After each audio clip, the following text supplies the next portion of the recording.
지금은 어느 정부예요? 문재인 정부예요? 윤석열 정부입니다. 윤석열 정부입니다. 내가 보기에는 윤석열 정부에서 가장 로얄티, 소위 충성심이 가장 강한 분이 제가 보기에는 우리 김용현 장관님이라고 생각하는데 어떻게 생각하십니까? 제가 답변 드리기엔 좀 적절하지 않을 것 같습니다. 예, 지난번 저도의 추억에서도 그렇게 말씀하셨습니다. 뭐 저하고는 생각이 다르지만 일면 타당한 그 자세와 태도라고 생각합니다. 그러면 윤석열 정부의 평가는 윤석열 정부의 공과로서 국민들에게 평가받는 게 맞죠? 네. 윤석열 정부에서 제일 먼저 한 일이 뭡니까? 대통령실 이전 아닙니까? 네, 맞습니다. 그죠?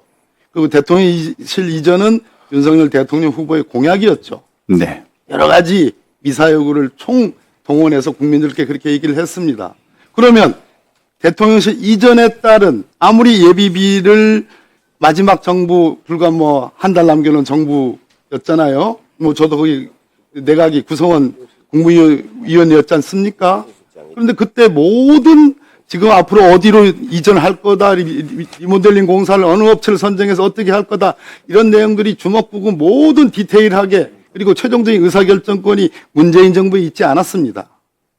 아까 제가 말씀드렸듯이 예비비 의결 배정 이후에 육창 공관으로부터 외교부 장관 공관으로 이전해가지고 바꿔가지고 그러다 보니까 예산 소요가 달라졌고 그래서 리모델링 업체를 선정했고 21개 업체를 선정했고 18개 부자격 하도급 업체를 선정했고 예산 설정과 계약서 체결도 없이 공사부터 시행하는 그리고 우리 장관님 휘하에 있던 간부가 그렇게 15억 원에 가까운 국고 손실을 일으키는 그러한 비리가 이루어졌습니다. 이 점에 대해서는 장관께서 책임 있게 사과를 하든지 아니면 전 정부 탓하지 말고 책임 있게 뭔가 말씀하시는 게 저는 남자답다. 대한민국 국방부 장관답다고 생각하는데 어떻게 생각하십니까? 네. 박범계 의원님께서 소중한 말씀 주셨습니다. 감사드립니다. 우선 그 용산 이전, 청와대 이전과 관련해서 또 그다음에 이제 관저 이전과 관련해서 이전하는 모든 어떤 사업체와의 계약 체결, 사업체 선정 문제 이런 어떤 부분들은 실질적으로 3월 말부터 이루어졌습니다. 그래서 3월 말부터 이루어졌는데 이 3월 말부터 이루어지면서 전 정부 우리 문재인 정부에서 정말 어려운 가운데 예비비를 이렇게 해서 국무회의까지 해갖고 지원해 준 것에 대해서 정말 저희들은 감사하게 생각합니다. 그게 없었다면 이전이 불가능했지 않습니까? 그래서 감사한 마음으로 생각하고 있는데 이런 어떤 모든 부분 이전에 대해서 불법적이라고 자꾸 말씀하시니까 제가 이렇게 말씀드린 것이지 사실은 네?